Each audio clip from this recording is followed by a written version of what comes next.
我今天分享一个让我感觉很惋惜的病例。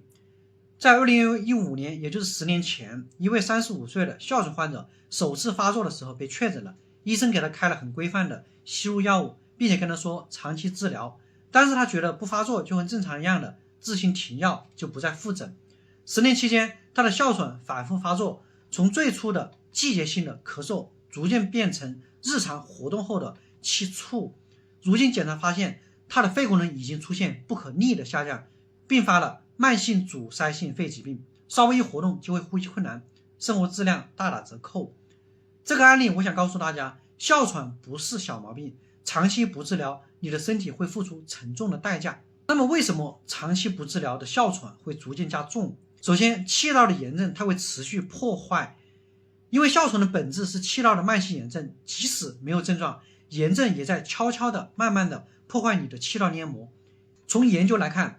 未经控制的哮喘患者，气道黏膜会反复的水肿增生，导致气道壁增厚。长期炎症会引发气道重塑，使气道腔变窄。这种结构改变一旦形成，就可能造成不可逆的功能损伤。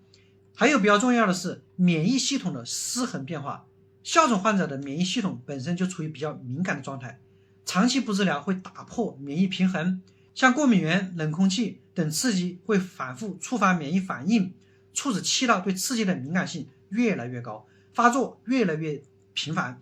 症状也一次比一次更重。接着急性发作也会引起一系列的连锁危害，每次急性发作对肺部都会造成一次暴击，频繁发作会加速肺功能下降，严重的急性发作可能会导致呼吸衰竭，甚至危及生命，同时也会增加肺炎、肺心病之类的并发症。那么哪些哮喘患者需要立即干预而非观望？首先，症状频繁发作，每个星期发作超过2次以上，或者晚上因为哮喘憋醒了，每个月超过2次。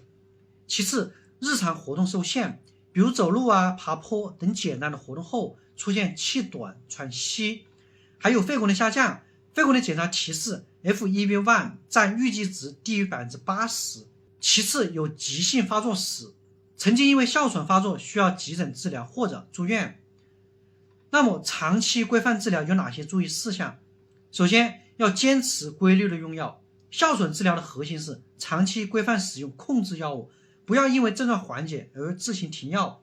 其次，一定要定期评估，每3到6个月找医生复查肺功能，评估症状控制情况，及时调整方案。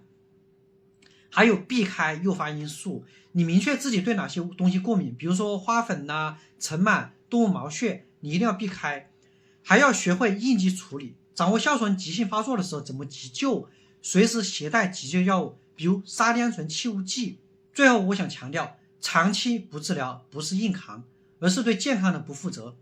哮喘治疗最忌讳2种极端：轻视病情随意停药，过度恐慌不敢正视生活。记住，规范治疗可以有效控制哮喘，保护肺功能，而专业医生的指导是你应对哮喘的最强保障。我是吴医生，见过太多因为忽视治疗而让哮喘恶化的患者，也见证过坚持规范治疗和正常人一样生活的案例。